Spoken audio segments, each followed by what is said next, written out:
Hey guys, Ron Musgraves, Pressure Washing Institute Contractors First. Hey, I'm here tonight with Robert, and we are doing a recap on CPW Live. If you don't know what that was, a few weeks back, Robert had the first commercial pressure washing event in Las Vegas, Nevada at the Sunset Station.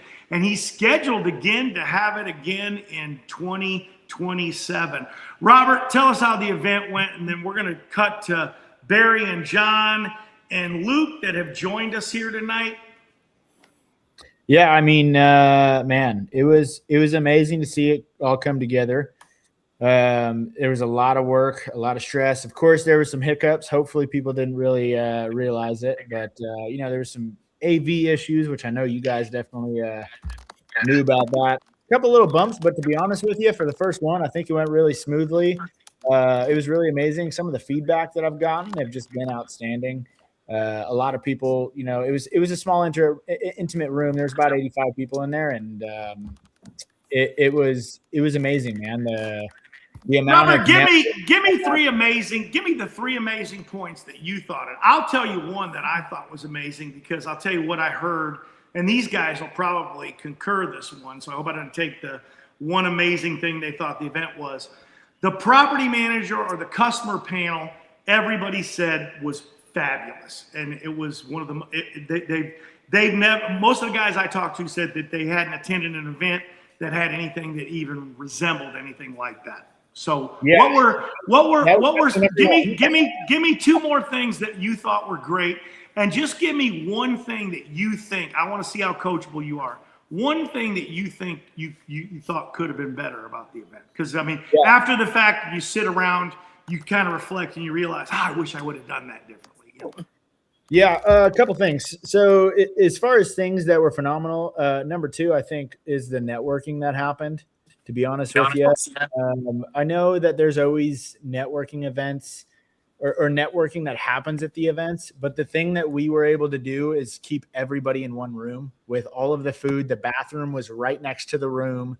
All of the food was in there. All of the network, everything was in one place, except for afterwards at the sportsbook bar. You know, me and John got to hang out and chat a little bit at the sportsbook bar. But I would say some of the networking that happened. And then the third thing is going to be some of the breakthroughs that I was able to hear some of these people have. They're like, man, it's a lot of these little things that I just didn't think of that I was able to hear or realize that other people are doing that we were able to kind of see. So, you know, obviously the customer panel was amazing. I was super thankful. And it was actually really cool to hear my clients reach out to me afterwards and were like, wow, that was so amazing. Like, thanks for letting me be a part of that. And I was like, that's crazy, because I was like super stressed to ask you to come do this. You know, it's not something like that's typically normal. And then the networking, everybody has talked about the networking, and then the breakthroughs, man. As far as things I would have done differently, some of the things are probably going to sound kind of stupid, but some of the decorations and stuff that we had, you know, where everybody kind of like took pictures, it was supposed to be a little bit different, not like the cardboard thing that it was. That's like one thing that pops out to me. Number two, I would have liked to have a little bit more time for the speakers, actually. I know it's pretty standard for an hour, but it's actually kind of hard to get through everything that we were trying to get through in an hour. So I started to realize, so I'm going to give everybody a little bit more time next year. And then on top of that, one of the things that I tried to give everybody was like a quick 5-minute break in between every speaker. I'm actually surprised everybody came back like extremely quickly after each speaking engagement. So I wouldn't change that. But to be honest with you, honestly, I think it's just a little bit more time. And then on top of that, probably some kind of like hands-on demonstration or site walk or property walk, something like that. We already have a lot of plans getting prepared for 2027. So there's going to be a lot of things that change for 2027. We're already looking at a new venue, which is way bigger, just because I know that more people are going to want to come to 2027. but we still want to keep it to somewhat of a smaller room to try and keep that intimate feeling going. That's awesome, man. I appreciate you putting the insight on that thing. And you want to know what, dude? I'm huge on constructive criticism. So, Luke, John, Barry, if there's anything that people do think that I could have done better or differently, like, dude, now's the time. Like, please tell me. We had a QR code on the pamphlet that we passed out for people to leave us a review, and that was one of the questions. Like, is there anything that we could have done better at this event? All right, I'm gonna go to Luke, but I'm gonna tell you something. John, sit in your seat and get that constructive criticism ready. But John did say really nice things about the event, and I wasn't surprised. I was pleasantly. It was very pleasant that he did that. Luke, we're not looking for anything negative, even though Robert's trying to pull you out of there to get you to say something. But no, Luke, tell us a little bit, because nobody here knows you. You're kind of the young gun in this group. We got John and myself, Barry, and then even you're young, Robert. So I mean, I don't consider you to be one of the old guys. You're a young guy. But Luke, you are reminding me where Robert was when I met him like 5 years ago in Phoenix. So tell us where you're at, and tell you a little bit of a story. Obviously, we don't want it to be 20 minutes long. Keep it under 2 or 3 minutes, and let us know. I don't like talking about myself that much now. Tell us a little about your own story, and then let's hear what what you liked about the event, and maybe what you didn't like about the event. Yeah, of course. So I'm based out of Cleveland, Ohio. 22 years old. Started the company when I was 18. This past year, we were running 5 trucks full time. This year, we're getting up to about 10. And then we're also going to be adding some night work, thanks to some good information that I learned from Robert and Barry. So we're going to start being able to optimize those, kind of 24/7, which is exciting. So that's where we're at. We're based in Cleveland, Akron, Canton, and the kind of Mentor area. So we have a nice hour and 15-minute radius. So the thing I liked most about the event was I have a new sales guy on the team, and I recorded that panel, and I think it really opened his eyes of like everything that I've been teaching and talking to him is like what cares about. The 2 words that I thought got harped on the most was trust and like non-babysitting, which it seems simple. We all talk about it like, hey, if you just do what you say, you're going to do. It's crazy, right? Like people respect it. And then I think the other thing was I really liked Barry's talk, and I really liked Robert's talk as well. I definitely thought the panel and Robert and Barry's, just funny enough, they're both in here. Those were like the 3 by far that I liked the most. But yeah, I loved it. Got a lot out of it. And I think just learning those little details, and sometimes we overlook the small things that go a long way for sure. Whose phone numbers did you get on the networking? You network with some guys. Whose phone numbers? Everybody. I got all 3 of these. I didn't know any of these guys until I went down there. Are they the only numbers you got, or was there some other guys that you switched? Oh no, I got a couple other. I met a guy in my area, which was awesome. We got to connect and talk. Him, and there's another guy. Yeah. Yeah. People were blown away how much I knew. Like, how the fuck do you remember that? Like, I just knew Christian. I don't know. It was fun. Yeah. No. Yeah. I know. I was trying to think of the other guy's name too, but it was cool. At the end of the day, there's so much business out there. You can't worry about. I see a lot of people too small-minded with that type of stuff. So I always like to make sure that on these podcasts we're giving real good value. So you talked about you got the day work going on, you got the night work going on. Do me a favor. I don't care what any one of these guys tell you. Even John, he's an $18 million guy. But I am completely against, if you have night crews and day crews, run the day crew as a separate division. Run the night crew as a separate division. Don't try to cross-train people and having people work back and forth. You're the only guy in your organization that's going to work 24/7. You're the only guy. Yes, sir. I appreciate that. So, John, are you ready? I'm ready. Let's hear it. Tell us. Remember, John, we know who you are, but people don't know who you are. So let everybody know who you are. And It doesn't matter. the name of your company is cool. It's cool. So we do a lot of stuff outside of power washing. We do, our main thing is office cleaning. Our second biggest service is floors, warehouses, and then power washing has kind of creeped into the third spot. So I've been to a bunch of events, not just power washing, and this was by far the absolute best, where it was just like real world. I can implement this, like little subtle ideas. I told Robert he did a little thing where he was throwing in the throwing.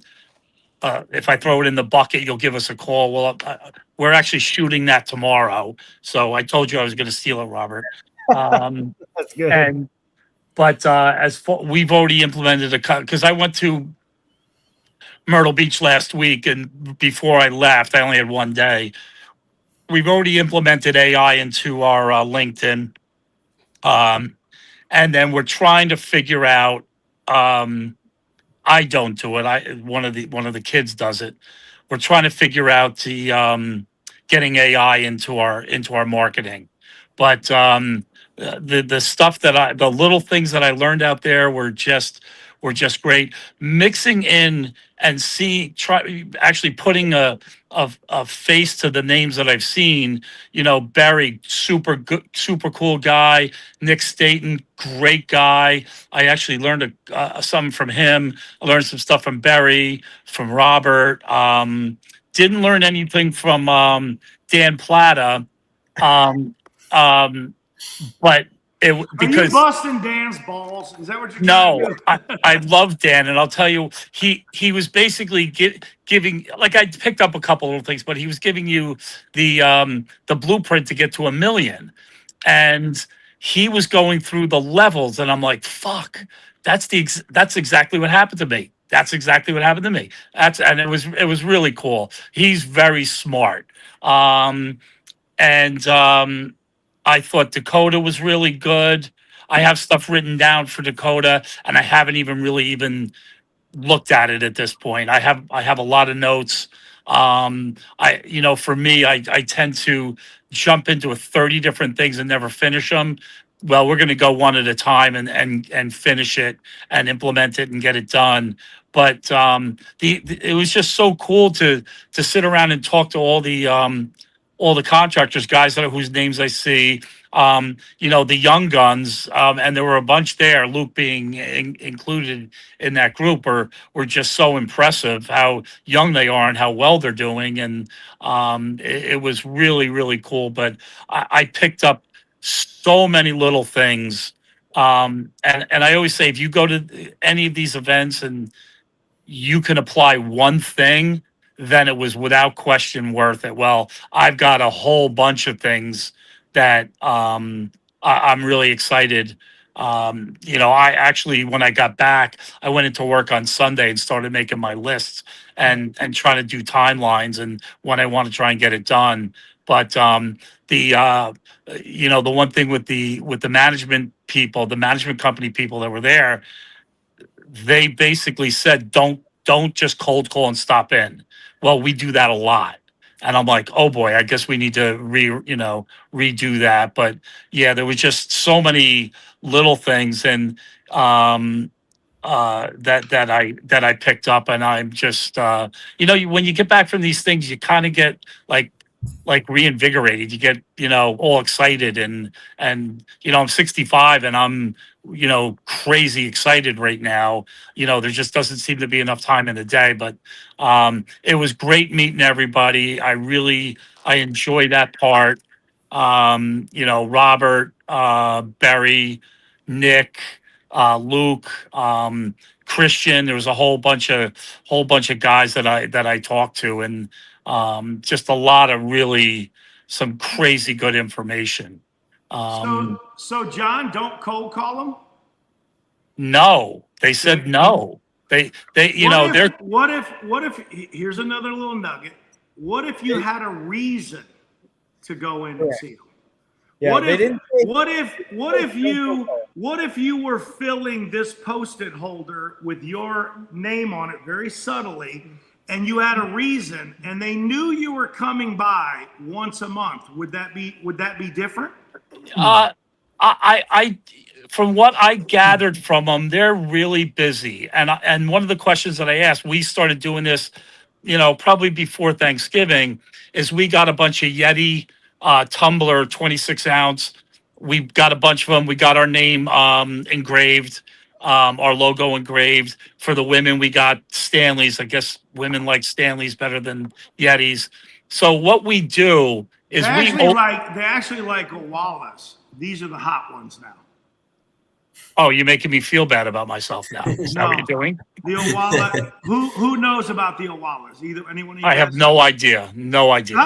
Luke knows. The young guy knows that the Owala now is the hot. Stanleys are out. The other ones are out. Owalas are in. And John, don't feel bad. They switch hey, every John, 6 John, to I 12 don't months. mean to interrupt you, but I'm going to tell you this. That's okay. If you do the post-it holders, right? Remember, this says it's your property. It's on their desk at the bottom, and that's a reason.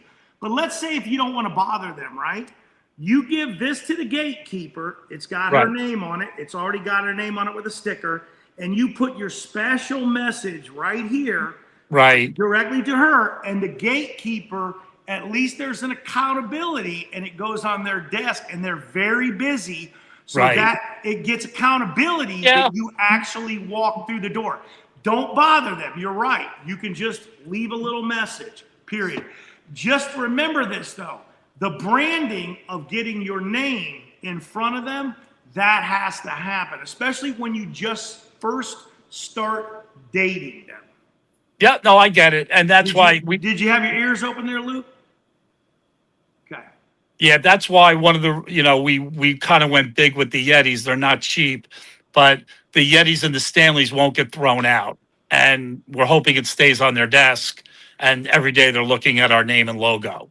So it's actually been pretty good so far. Very, very subtle and small, right there at the bottom. Very small. No, we're not subtle and small. Don't if you throw it on there like that sticker, I don't care if it's a $300 cup, the owner, the boss, the manager, he will tell them they can't have it on their desk. I will tell you, Ron, the two women on the panel who were super nice. When I asked them, I said, if I sent you a Yeti, a Stanley, would you be, offended? And they go, absolutely not. So, so that's one of the things we're doing. But there's so much, there was so much information at this, and I think talking with the other contractors was actually encouraged, where the other ones that I've been to, it really wasn't. Robert did something towards I guess in the second day, where he said, go pick out one person that you haven't talked to and talk to them. And it was actually really cool. I would love, if I could have done something different, I would have tried to give a little bit of time, maybe in between speakers, because I think that's when a lot of the mingling and talking to other contractors went on. But you're on a time. I mean, what are you gonna do? You're gonna get done at 8:00. So trust me, I get it. But you're right, John. One less speaker, and this is what I would say. I wasn't there, but from what you're saying, if I were to had something to tell Robert, definitely always do a bigger break than what you think. I guess you did 15 minutes, Robert. Is that what you did? No, the lunch and breakfast. Lunch was like an hour and a half. Yes. Oh, no, but I'm talking about the breaks between speakers. We did like 5-10 minutes, but it was every single speaker. I would do 30 minutes between speakers. I really would. Like John's saying, I would do 30 Well, I don't know if I minutes. do 30, but 15. But it's Do you know why I would do 30? And this is just maybe something Robert can think about. Not with every speaker, but you could have a breakout area in the back of the room, and it just be told at the very beginning and reminded that, hey, if you have any further questions after the speaker steps off stage, they're going to go to the back of the room to that round table, and they're going to talk to the people. It cures two things. There's some people that really want some more information, right? But it wasn't long enough, so they want to ask more questions. And then it gives the opportunity for the speaker as well, if they have a program or something like that. It gets the serious people that might want to be hiring them in front of them, it's a two-edged sword there. Other people that want to ask more questions, and it also shows the speaker that, hey, these are the guys maybe serious, like Dan. Maybe they want to come ask Dan about, can we do business? Because I liked what I like what I saw. I want to hire you to do my accounting, that type of thing. There's my daughter, guys. She's always going to agree with me. No, she never agrees with me, actually. Yeah, it's. I think all the speakers made themselves very available after, and I think that was really, really good, because you did get to ask them questions. And again, I hung out with Dan Plata, and what a super nice guy, super smart. What beer did you drink? That's all I want to know. I go with the. I'm still lightweight. Coors Light. So, yeah, that's okay. He drinks like Keystone, so it don't. I don't. Yeah, I'm not sure, but again, it was the knowledge that was shared there was just off the charts, so good, and I don't awesome. I don't really get excited like that. I got on the plane and I almost just got home and went right to work. That's a crazy soundbite. He says the best event he's ever attended, Robert. Yeah. Yeah, there's a lot of people that said that, including Craig. And I think I'll give you that soundbite, and then hopefully you can get where your daughter was yelling in the background out of that. So your guy's good though. I bet he can do it. Your guy's good. Oh yeah. No, yeah. Well, I appreciate John. I appreciate you for coming on. I appreciate you for coming on, Luke. Appreciate you guys with all the kind words and the feedback that you had for Robert. Doing dark. Are you there, Barry? Yeah, you just broke out for a second. What did you say again, Ron? He's breaking up super bad. Yeah. I can hear you guys. No, everything was good till you said my name, Ron. All right. I heard everything. So what was the question? Tell us how you like the event, man. Tell us about the event. The food sucked. It could have been better. No, the food was great. Everything was great. I enjoyed, if I'm breaking up, it's going to come in pieces, but I enjoyed Sierra's part about the systems. That was good. Yes. I enjoyed Sierra's part about the systems. I enjoyed networking with people like Luke. Me and Luke talked for hours. And the gentleman, the young fella next to you, remember? Yeah. You mentioned Christian, I believe his name was. I tell guys, you never stop learning, man. I mean, you just never stop learning. There could be one thing that I take away from Luke, and that I can implement in my business. So it was a great event. I enjoyed it. I enjoyed being there. And I enjoyed the panel. The panel was great. A lot of great feedback there. And the one thing that I did like was I learned from John to send Yankee tickets. That's it. That's it. Everyone on the panel said you could send Yankee tickets. One guy said no Yetis, but everybody said yes to Yankees. Is there anything that you didn't? Just send me your American Express card, John, and I'll put the tickets on there, and we'll send them. Yeah, we actually get our Yankee. John, I gotta ask you a question. Sure. Do you send them only 2 tickets, or do you send them 4 tickets? How do you do it? No, we have ninth row, and we only have 2 tickets. So they'll get 2 tickets, and we usually get 2 or 3 suites, which fits anywhere from 16 to 22 people. And that's where we bring in a whole bunch. And I usually, when we do that, we'll bring in one big prospective client, and hopefully he'll talk to the other ones, and we'll seal the deal there. Smart move. I like 4 seats, and I sit them next to somebody that I do business with that they know. That's Yeah, what I like to do. but they're $900 a seat. So I know, man. I know. Hey, hockey Barry, tickets would be probably a better, more affordable. yeah. Barry, But nobody would go. Barry, is there anything that you didn't like or any constructive criticism? The food sucked. We heard you.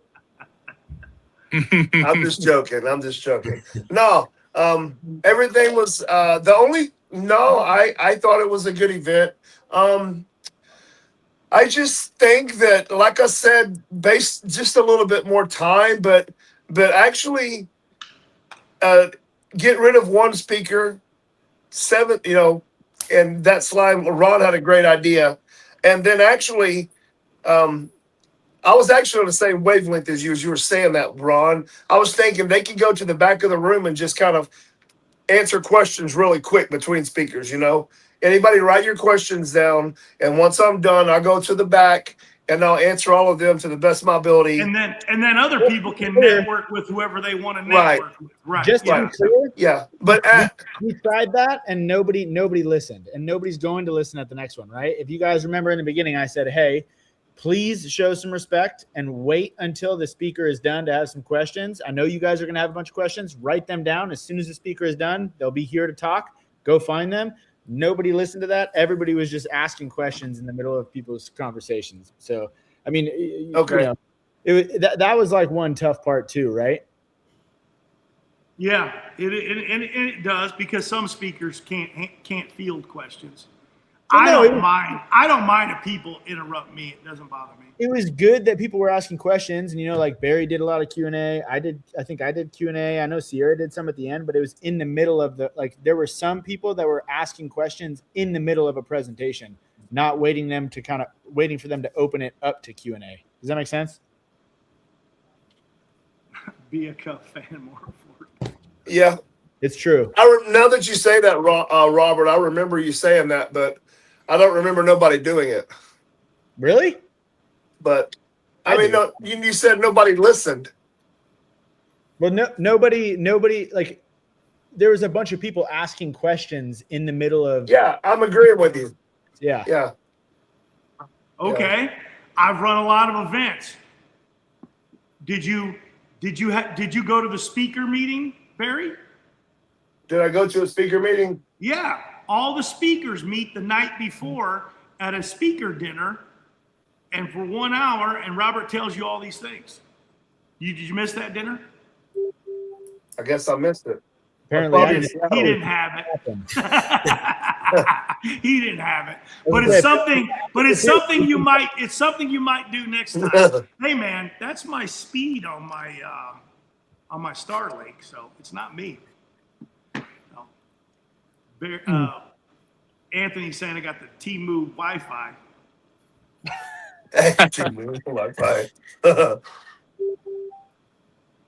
Yeah. Hey, again, Luke, it was the first event, so I got a question for Luke. Luke, would you want to start speaking at some of these events? I don't know, man. I feel like I haven't earned that right yet. I'm still young. No, Too listen.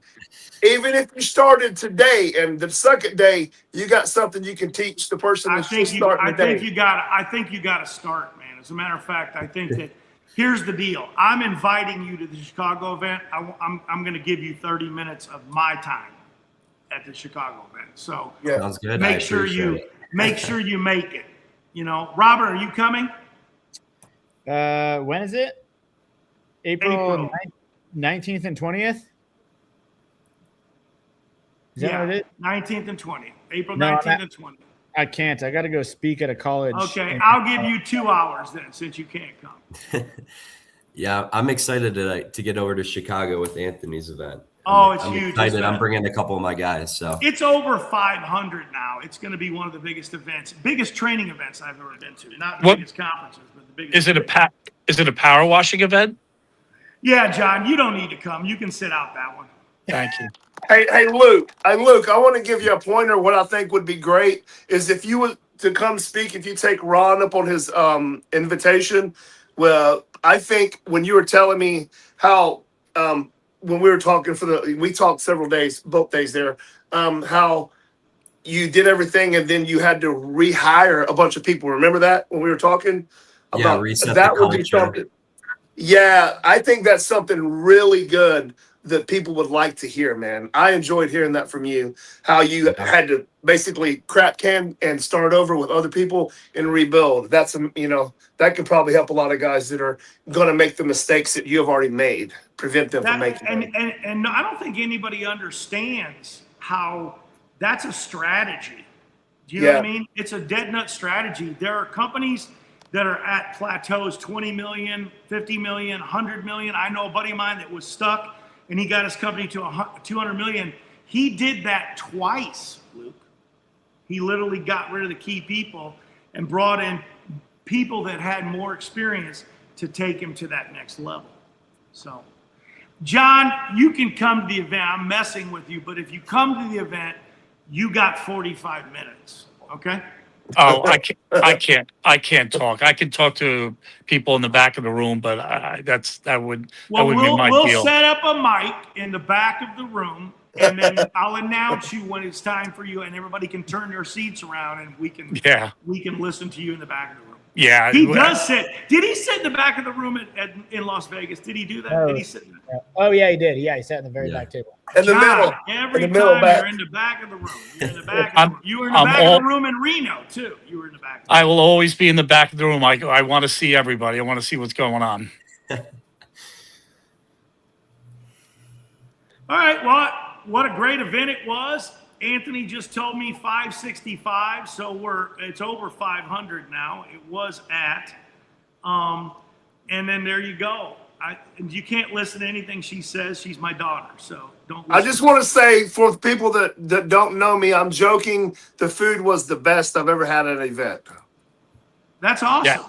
Because usually hotel food sucks. I just had to hide the meat and potatoes somewhere so nobody would take Dude, it. I've got to tell you something about that really quick, and I don't know if I ever got the chance to tell you. Sierra and I were walking around the room, and right before you were getting ready to speak, we walked over there, and I was like, "What the fuck is this doing right there? Like, why is somebody hiding food?" I was so confused. And I'm like, do we leave it there? Like, maybe somebody's like saving it for later. That's a weird thing to do, like on the floor. And then as soon as you start speaking, you pull out the meat and the potatoes, and I'm like, oh my God, that is hilarious. But I also thought about the fact, like, how funny would it have been if I would have grabbed it on and threw it away? You would have been like, what the hell? Where the hell's my meat and potatoes? Funny stuff. I hid it behind the freaking boxes. I'm like, nobody will look here. And here Robert looks there. Robert and Sierra look there. I'm like, nobody will ever look here. I was looking at the giveaways. Yeah. I told the guys, I said, look, guys, please don't touch these plates because they were picking the plates up. But anyway, it was a good time. Great time. Thank you for having us, Robert. And it was an amazing event. Yeah, thank you guys for being Well, here. appreciate it. Looking forward. Thank you. Looking forward to 2027. I'm going to take us out. Robert, you have 30 seconds of what you want to say. Put it together. Ron Musgraves, Pressure Washing Institute. We're out of here. It's all you, Robert. The only thing I got to say, man, is listen to the other people. Everybody said it was one of the best events they've ever been to. Do not miss 2027. We're going to knock the socks off of 2026. Adios, guys.